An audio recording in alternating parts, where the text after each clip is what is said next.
철책선 여전히 유효한가? 한국군은 수십 년간 DMZ, GOP, GP 등 전방 접경 지역을 중심으로 선형 고정형 철책선 기반의 경계작전 체계를 유지해왔다. 이는 지형을 활용한 장애물 구축, 경계초소 운영, 감시 카메라 및 경보장비 연동을 중심으로 구성된 비교적 단순한 구조다. 이러한 체계는 20세기 후반 냉전형 분쟁 양상과 군사분계선, MDL이라는 정치적 지형을 기준으로 발전해왔으나 현재의 비대칭 복합 위협 환경에서는 많은 제약과 한계를 노출하고 있다. 특히 2023년 10월 7일 하마스의 이스라엘 침입 사건은 전 세계의 전방 방어 개념의 근본적 재검토를 촉발시킨 계기가 되었다. 당시 이스라엘은 감시 센서, 원격 사격탑, 정밀 탐지 레이더, 고강도 철조망 등 첨단 국경 방어 시스템을 구축하고 있었지만 하마스는 이를 무력화하며 민간인과 군 시설에 대규모 피해를 입혔다. 이 사건은 단순한 방어 시설의 문제가 아닌 감시, 분석, 결심, 대응의 작전 체계 전반이 무력화되었음을 의미하며 전통적 경계선 기반 방어 개념의 위기를 드러낸 대표적 사례로 평가된다. 이에 따라 이스라엘은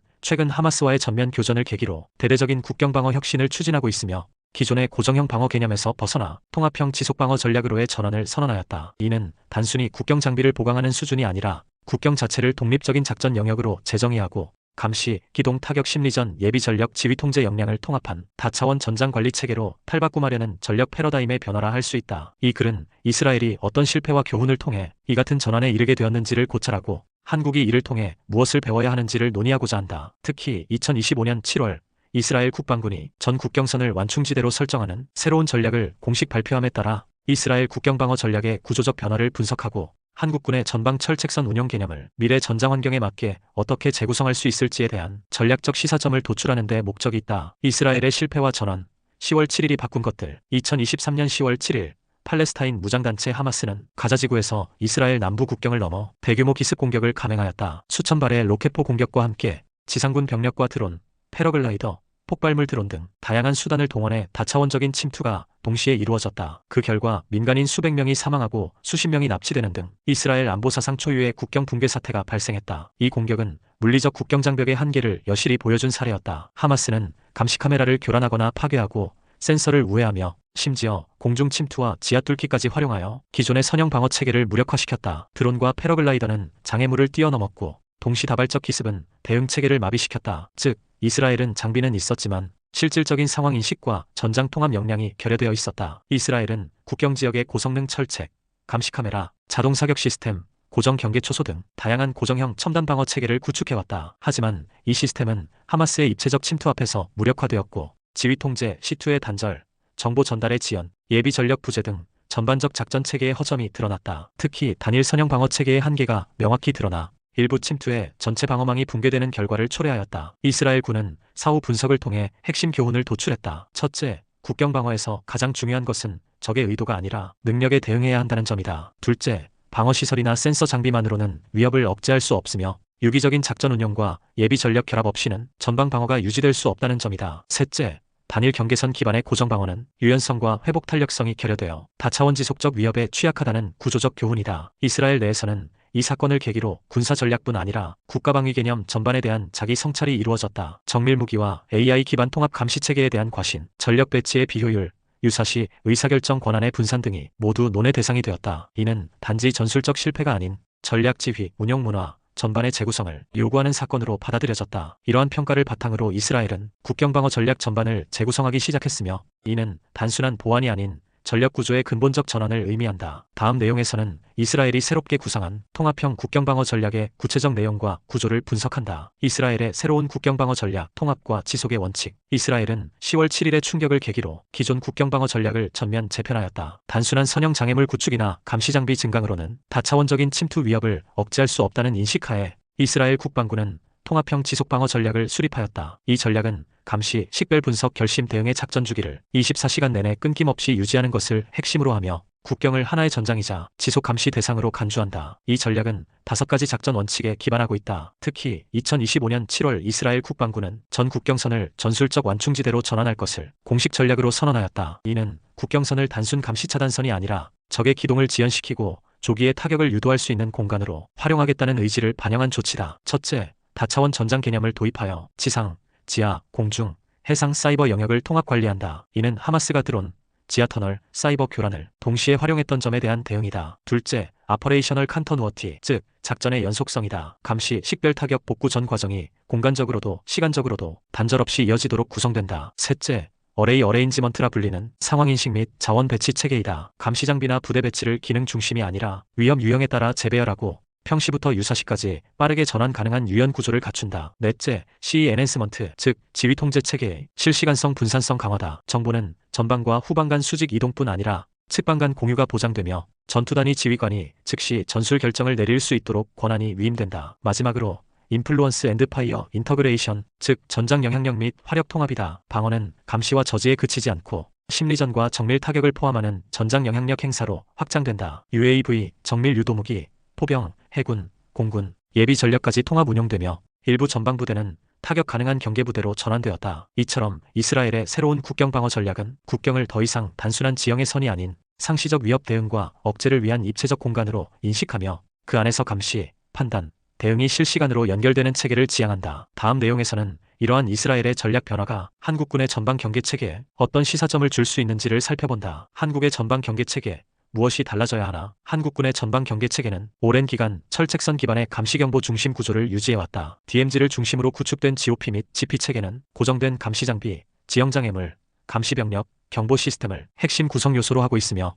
여전히 많은 구간이 단일선형 방어 개념에 기반하고 있다. 이는 과거 대규모 기계와 침투 위협에는 유효했지만 최근 드러나는 비정형 입체적 위험 양상에는 점점 한계를 보이고 있다. 특히 한국은 DMZ라는 4km 폭의 완충지대가 존재하며 이스라엘과 달리 국경이 아닌 군사분 계선을 기준으로 하는 독특한 구조적 조건을 갖고 있다. 이러한 지형적 특수성은 국경방어 전략을 수립함에 있어 작전 범위, 예비 전력 운영, 감시 자산 배치 등에 있어 구조적 제약이 따름을 의미하며 이스라엘의 전략을 단순히 모방하는 데에는 한계가 있다. 또한 북한의 위험 양상이 점점 더 다차원적으로 변화하고 있다. 핵미사일뿐 아니라 장거리 포병, 소형 무인기, 심지어 지하시설 활용 및 사이버 공격까지 포함한 복합 양상이다. 최근의 무인기 침투 사례나 지피 지역에서의 탐지 사각 발생 사례는 기존 경계체계가 이러한 다중 위협을 실시간으로 탐지 대응하기에는 구조적으로 한계를 갖고 있음을 보여준다. 이스라엘의 전략 변화는 한국군에 몇 가지 중요한 시사점을 던져준다. 첫째, 경계선을 단순한 감시 대상이 아니라 상시적 위협 대응이 요구되는 작전 공간으로 재정의해야 한다. 이는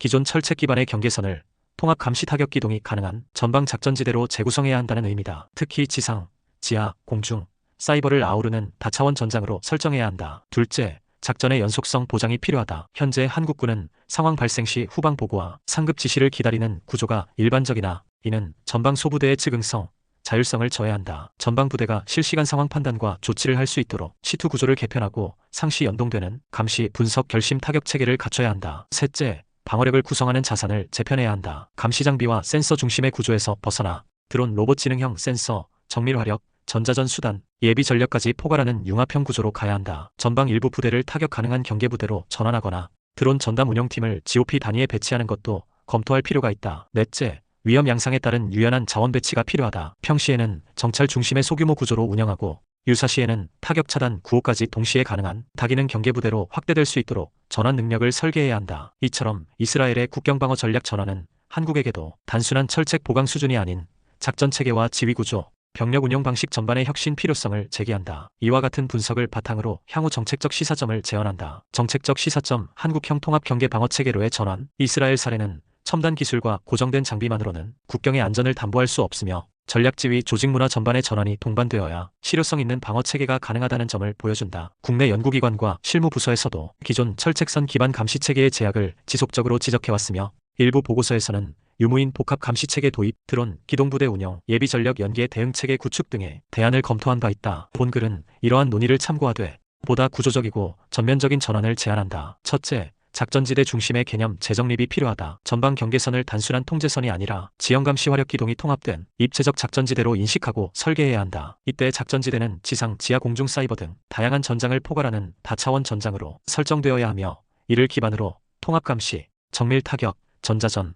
심리전 등 다양한 작전 기능이 유기적으로 연결되도록 해야 한다. DMZ 및 GOP, GP를 연계한 작전 구역을 설정하고 위협 수준별 탄력적 작전 계획을 수립함으로써 전방의 기민한 대응력을 제고할 수 있다. 둘째, 현행 10호I 구조의 분산성과 자율성 강화가 필요하다. 실시간 전방 감시 정보가 지휘관의 판단 없이 중앙으로만 집결되는 구조에서 벗어나 소부대 전술지휘관이 독립적으로 결심 타격까지 수행할 수 있는 분산형 통제 구조로 개편해야 한다. 예컨대 GOP, GP 단위에서 무인 센서 정보, UAV 영상, 열 영상 등을 통합 분석하고 대응할 수 있도록 현장 중심 CFOI 체계를 구축할 필요가 있다. 셋째, 융합형 전방 전투 모듈의 도입이 필요하다. 감시, 드론 운용, 화력 타격, 전자전, 심리전 기능을 통합한 전방작전 전담 소부대를 모듈화하여 운용하는 방안을 고려해야 한다. 이 모듈은 GOP나 주요 취약구역에 배치되어 독립적으로 감시, 판단, 대응 기능을 수행할 수 있으며 전시에는 상급 지휘체계와 연동하여 대규모 작전으로 전환 가능하다. 이러한 전투 모듈은 국경방어 전담부대 내의 전술적 하위 단위로서 운용될 수 있으며 특정 위협 유형별로 표준화된 편성 임무 체계를 갖추어 상시 대응 역량을 확보하게 된다. 넷째, 평시 감시작전과 유사시 대응작전 간 신속 전환 체계 구축이 필요하다. 감시 중심 평시작전에서 타격 중심 위기작전으로 전환 시 과도한 지휘 승인 절차나 혼선이 발생하지 않도록 작전 전환 기준, 권한 위임 절차, 자동화된 대응 프로토콜 등을 제도화해야 한다. 예를 들어 무인기 탐지 즉시 상황에 따라 자동 타격 모드로 전환되도록 시스템을 설정하는 시기다. 마지막으로 국경방어 전담부대라는 조직적 특화가 필요하다. 현재 GOP와 GP 등 철책선에 과도하게 투입된 경계 병력은 대부분이 24시간 감시에 집중되어 있으며 이로 인해 정작 전투기술 숙달과 교육 훈련이 이루어지지 못하고 있고 실질적인 전투준비 태세는 매우 미흡한 실정이다. 이는 단순한 병력 구조 문제가 아니라 작전 태세와 병역제도, 장병 복무 여건 전반의 구조적 한계에서 비롯된 문제이기도 하다. 이를 해소하기 위해 감시, 정찰 타격 심리전, 기동 분야에 전문화된 병력으로 구성된 국경방어 전담부대를 편성하고 철책선 감시작전을 전담하게 함으로써